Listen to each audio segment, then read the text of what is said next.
से रिफर का कागज बना दिए। अच्छा, उसमें आपकी पत्नी जिंदा थी जब कागज बना रहे थे? उस समय जिंदा थी। उसके बाद वो लोग रिफर का कागज जब बना दिए, हम बाहर लेके आए, जौनपुर के लिए रवाना हो रहे थे। रास्ते में मेरी पत्नी का देहांत हो गया। खत्म हो गई? क्या नाम था आपकी पत्नी का? मेरी पत्नी का नाम कुसुम निषाद है।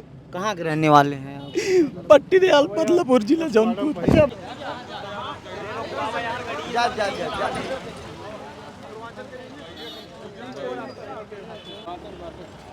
लगातार आप जिस तरीके से मुझे देखते हैं और मैं लगातार दबे कुचले समाज के लोगों की आवाज़ भी उठाता हूं।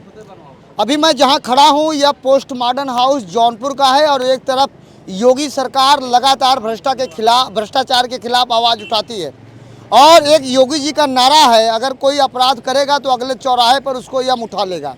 इस तरीके का उनका नारा है, उनका भाषण भी आप देखे होंगे। लेकिन मेरे बीच में एक ऐसे व्यक्ति हैं, डॉक्टर की लापरवाही से उनकी पत्नी का मौत हो गया और बच्चा भी जिंदा है, बदलापुर के रहने वाले हैं। और जो वहाँ की डॉक्टर है, बताया जा रहा है कि एनएम थी वो।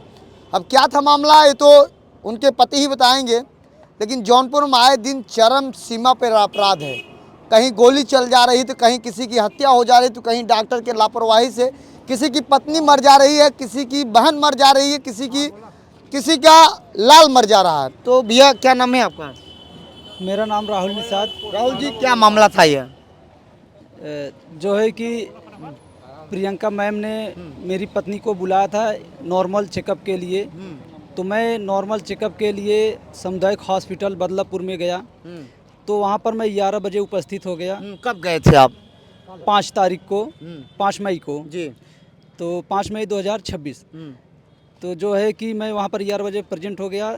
उसके बाद अपना पर्चा दाखिल किया प्रियंका जी के पास।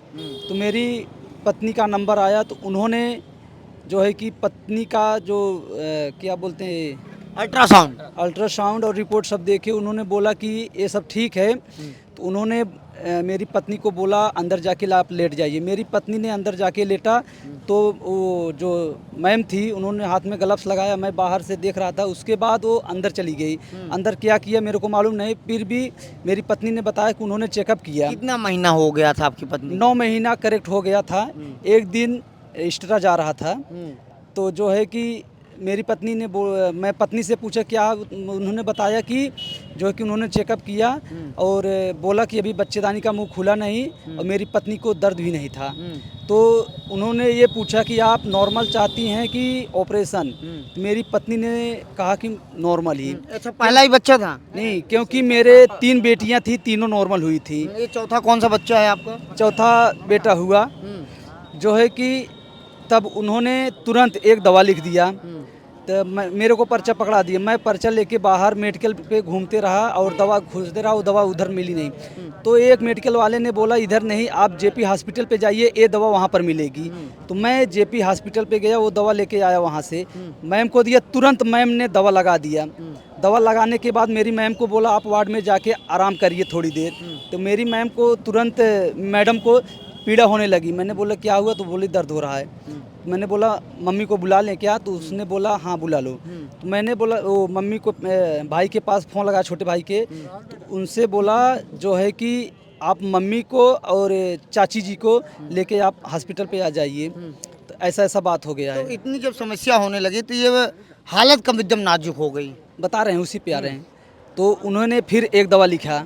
मैं दवा लेने बाहर गया और लाके दे दिया। तो उन्होंने दवा चढ़ाना चालू कर दिए बोतल में डाल के। जो है कि दवा चढ़ने लगा, मेरी पत्नी को दर्द होने लगा। मम्मी भी आ गई, चाची भी आ गई। उसके बाद फिर कोई दवा लिख दी, मैं बाहर लेने गया। उसके बाद मेरी पत्नी को डिलीवरी रूम में लेके गए वो लोग। अच्छा, ये सब सारा जो क्रियाकलाप चल रहा था ये सरकारी अस्पताल में चल रहा था? ये कहाँ पर? सामुदायिक हॉस्पिटल बदलापुर। फिर उसके बाद क्या हुआ? तब उन्होंने अंदर लेके गया। तो वहाँ पर पुरुष को अंदर जाना मना है। तो मेरी चाची और मम्मी गई, तो उन्होंने उनको बाहर में ही रख दिया। अंदर एकदम अंदर नहीं जाने दिया। उसके बाद वो लोग दवा लगाए। जो है कि लड़का पैदा हुआ, पर तुरंत उसके पहले ही ब्लडिंग चालू था। पैदा होने से पहले ब्लडिंग चालू था। लड़का पैदा हुआ तो वो लोग हाथ डाल के मेरी पत्नी को बता रही थी और सब कि पेट दबा कर उसको बच्चा को पैदा किया गया। जो है कि बच्चा पैदा हुआ, ब्लड रुक ही नहीं रहा था। वो लोग 1 से 1.5 घंटे 2 घंटे ट्राई किए। जब 5 बजने वाला था तो हमको बुलाया और उन्होंने बोला इधर आओ, उधर आओ, ये साइन करो, साइन करो, ये बच्चे का साइन है। तो हमने कहा ये बच्चे का साइन है, तो बच्चे के उस पर साइन कर दिया और बोला कि ये रिफर मतलब इधर आइए।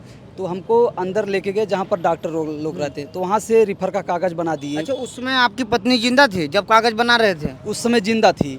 उसके बाद वो लोग रिफ़र का कागज़ जब बना दिए, हम बाहर लेके आए, जौनपुर के लिए रवाना हो रहे थे। रास्ते में मेरी पत्नी का देहांत हो गया, खत्म हो गई। क्या नाम था आपकी पत्नी? मेरी पत्नी का नाम कुसुम निषाद है। कहाँ के रहने वाले हैं आप? पट्टी दयाल, बदलापुर जिला जौनपुर। अच्छा, अभी आप लोग थाने से बातचीत कर रहे थे, क्या बात? फूलचंद पांडे वहाँ के थाना प्रभारी हैं बदलापुर के, कोई बात? मुझे कुछ नहीं मालूम था। अभी यहाँ क्या बात हो रही थी, क्यों विवाद हो गया था यहाँ पर? यहाँ मैं बैठा था, मेरे अंकल से कुछ बात हो गई थी। अंकल ही बता सकते हैं। तो ये बताइए, आप चाहते हैं क्या? आप क्या चाहते हैं? क्या चाहते हैं आप? न्याय चाहिए और कुछ नहीं। कौन नाम था डॉक्टर? कोई नाम उम रहा होगा? कोई नाम था? एक प्रियंका थी और पूनम थी और उनके स्टाफ थे, मेरे को मालूम नहीं कौन कौन थे। तो हमारे बीच में अभी इंद्रजीत निषाद जी हैं। ये बताइए सर, अभी आपने किसी से बात कर रहे थे, क्या बातचीत हो रहे थे आप? अभी मैंने बदलापुर सीओ से मैंने बात किया, आकर जब जानकारी मिली पूरे मामले को संज्ञान में जानकारी लिया और संज्ञान में लेते हुए इस तरह से इतनी बड़ी लापरवाही, ये तो मैं सीधे सीधे बता रहा हूँ, ये पूरे डॉक्टर की लापरवाही। जो प्रियंका जी हैं, जो हॉस्पिटल में आप वहाँ भी ड्यूटी कर रही हो और बगल से आप प्राइवेट अपना हॉस्पिटल भी खोली हो, यानी कि आपका 60 गांठ है प्राइवेट और हॉस्पिटल में ले जाकर एडमिट करना सरकारी अस्पताल में।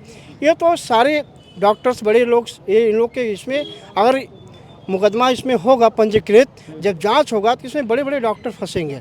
एक लापरवाही है। अब बताइए, कोई भी पेशेंट अपना लेकर जाता है डॉक्टर के पास, जो कि दूसरा मानते हैं कि डॉक्टर ही भगवान होते हैं, और इतनी बड़ी लापरवाही के साथ बताइए, ये इतने सख्त ये थे। अगर ऑपरेशन से होता इनके औरत का जो डिलीवरी होता तो बच सकती थी, कोई दिक्कत नहीं था।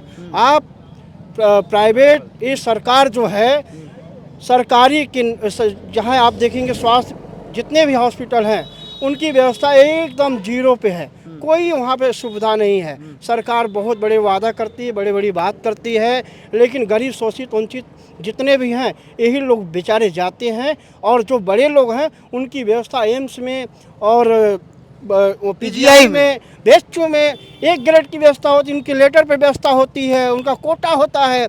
एक गरीब असहाय लोग क्या कोटा से बाहर, वो कोटा में नहीं जा सकते हैं? ये बताइए सर, आप इस मामले में क्या कार्रवाई होनी चाहिए? अभी किस बात के लिए विवाद? मामले में कल तक का आश्वासन दिए हैं कि मैंने लिखित तहरीर रखा हूं, उस पर जांच कर रहा हूं।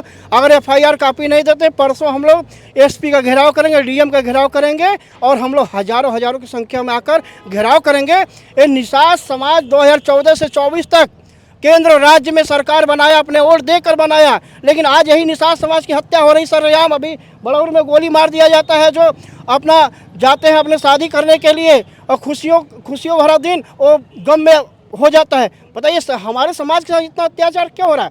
हम लोग समाज के लिए पूरी लड़ाई लड़ने के लिए एकदम कटिबद्ध हैं। समाज के लिए हम लोग अगर हम लोग का नाम है तो समाज के नाम से जाना जाता है, तो हम लोग लड़ाई लड़ने के लिए पूरी तरह तैयार है। विवाद क्यों यहाँ हो गया था अभी कुछ समय पहले? विवाद ये हुआ था, हमें भी फोन आया कि यहाँ पे पोस्टमार्टम हाउस पे पैसा 2000 रुपया मांग रहे हैं। बताइए सरकार में पैसे की मांग कहाँ से आ गई, जब सरकार कहती है यहाँ पीएम कराने तक का पैसा देना हो रहा है। ऐसे सरकार की क्या मैं बात करूं?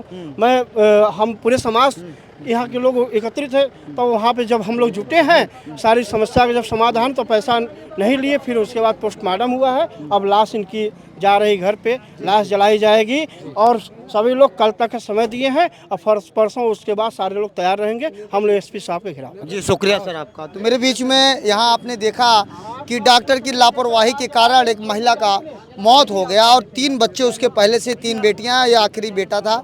अब देखिए आगे क्या बदलापुर की पुलिस कार्रवाई करती है तो समय बिताएगा, लेकिन ऐसे लापरवाह डॉक्टरों के ऊपर जौनपुर का डीएम कब हंटर चलेगा? आए दिन मैं तमाम समस्याओं को देखता हूँ और खुलेआम ऐसे ही डॉक्टरों की लापरवाही देखने को मिलती है। अभी जौनपुर में आपने तमाम प्राइवेट अस्पतालों में देखा कैसे डॉक्टरों की लापरवाही होती है। इसके जो लक्ष्मी सिंह यहाँ के सीएमओ थे, उनकी मैंने कई लापरवाहियों को मैंने वीडियो दिखाया था। अब आगे देखिए क्या कार्रवाई करती है बदलापुर की पुलिस उस महिला डॉक्टर के ऊपर, तो समय ही बताएगा। ऐसे आप देखते रहिए आज़ाद वीआईपी न्यूज़ को। बहुत बहुत धन्यवाद।